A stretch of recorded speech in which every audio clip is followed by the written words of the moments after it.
Hello and welcome. My name is Alan, and today, just some quick random thoughts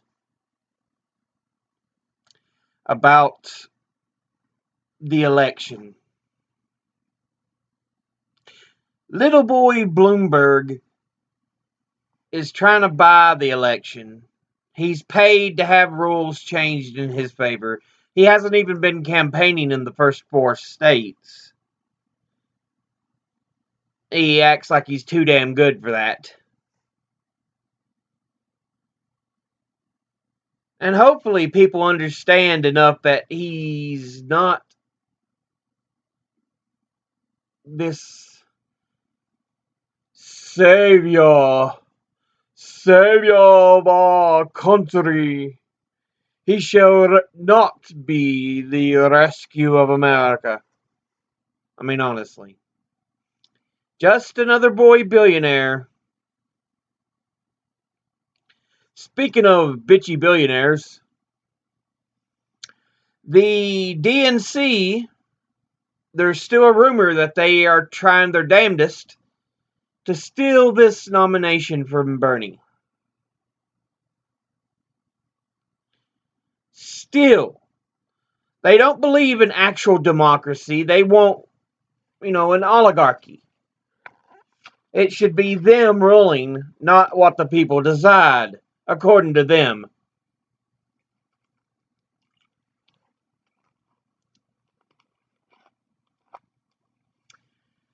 And I've got a little bit of news for them.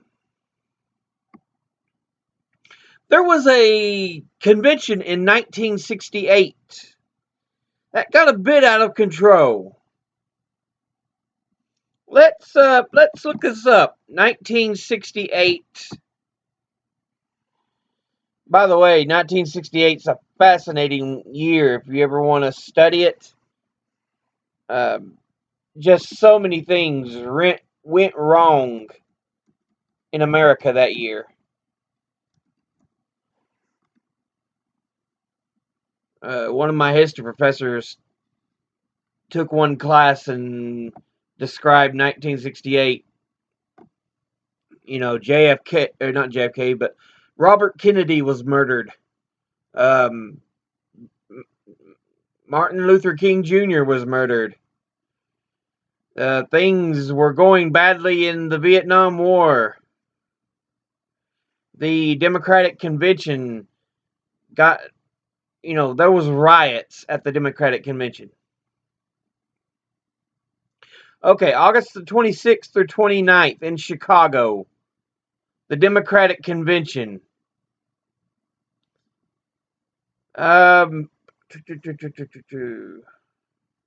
Let's open this up and read you a bit here.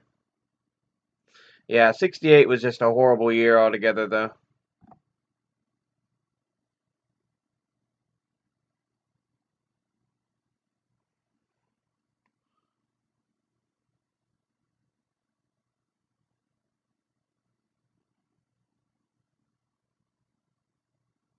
Yeah, there was so many things going on. Before the convention, the Democratic Party, which controlled the House and the Senate and the White House, was divided in 1968. So this was also at a point when the Democratic Party was shifting, going from the party of old, the party of the South, of the Confederacy, and it was going through that shift. I know a lot of people try to talk, oh, the Democrats were the party of the Confederacy. They were. But if anybody knows their history, they know there is a shift. And this is towards the end of that shift when a lot more of the openly racist Democrats are kicked out of the party.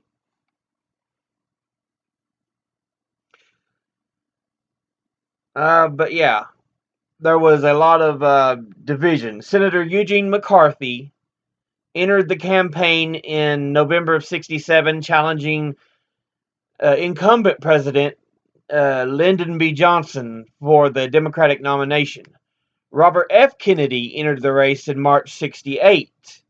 Johnson, facing dissent within his party and having only barely won the New Hampshire primary, dropped out of the race on March the 31st. That means the incumbent president had dropped out.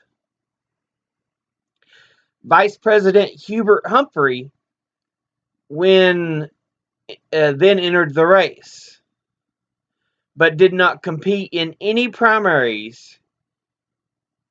He inherited the delegates previously pledged to LBJ, and then collected delegates in caucus states, especially in caucuses controlled by local Democratic Party leaders. After Robert Kennedy's assassination on the 5th of June, the Democratic Party's divisions grew.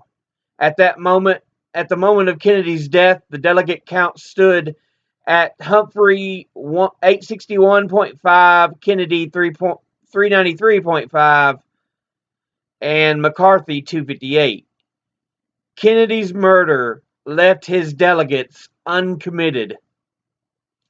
Support within the party was divided between Senator Eugene McCarthy, who ran a decidedly anti-war campaign and was seen as a peace candidate,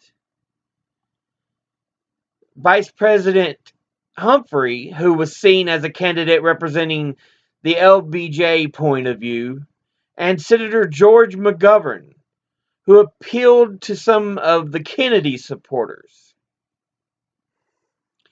Now, the actual convention.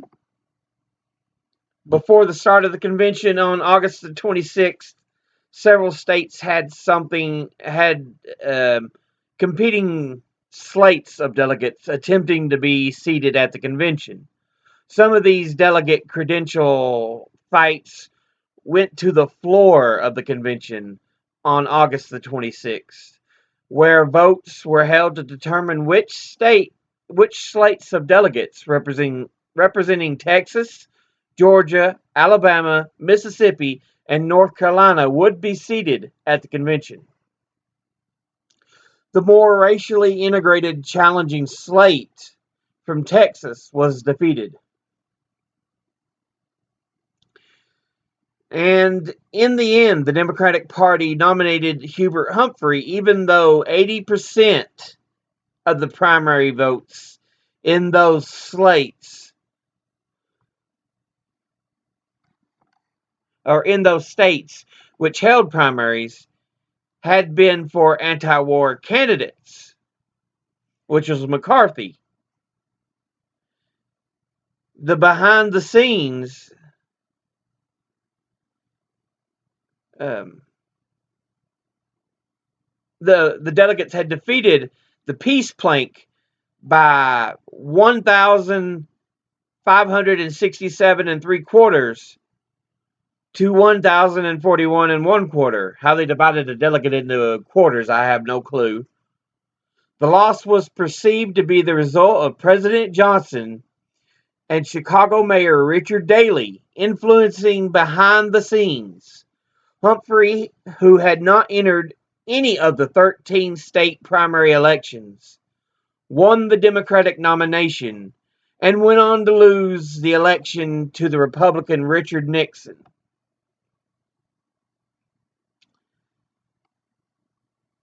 Now, this broke out in violence and protests.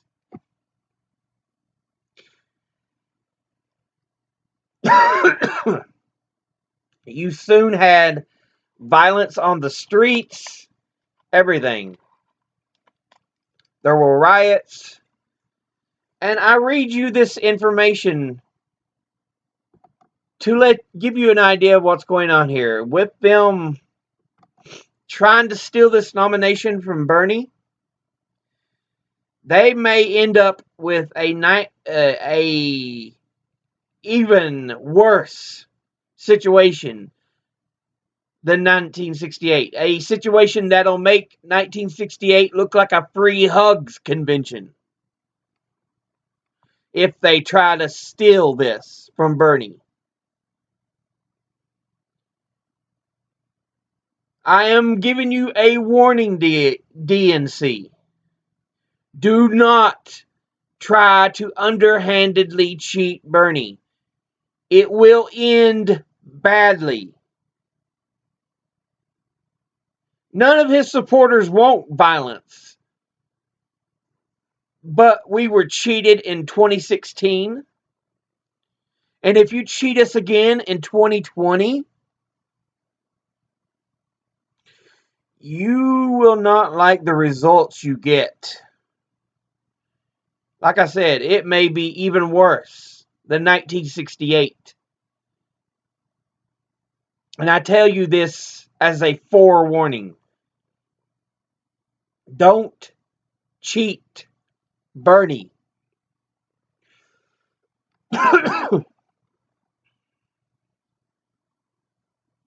That's all I really wanted to say. As always, educate thyself. Think, read, study, learn. If anybody tries to tell you something and you don't believe it, tell them to cite their sources. History demands facts. Science demands facts. You should demand facts too. I'll see you all in the next video. My throat's going for some reason. Until then, later.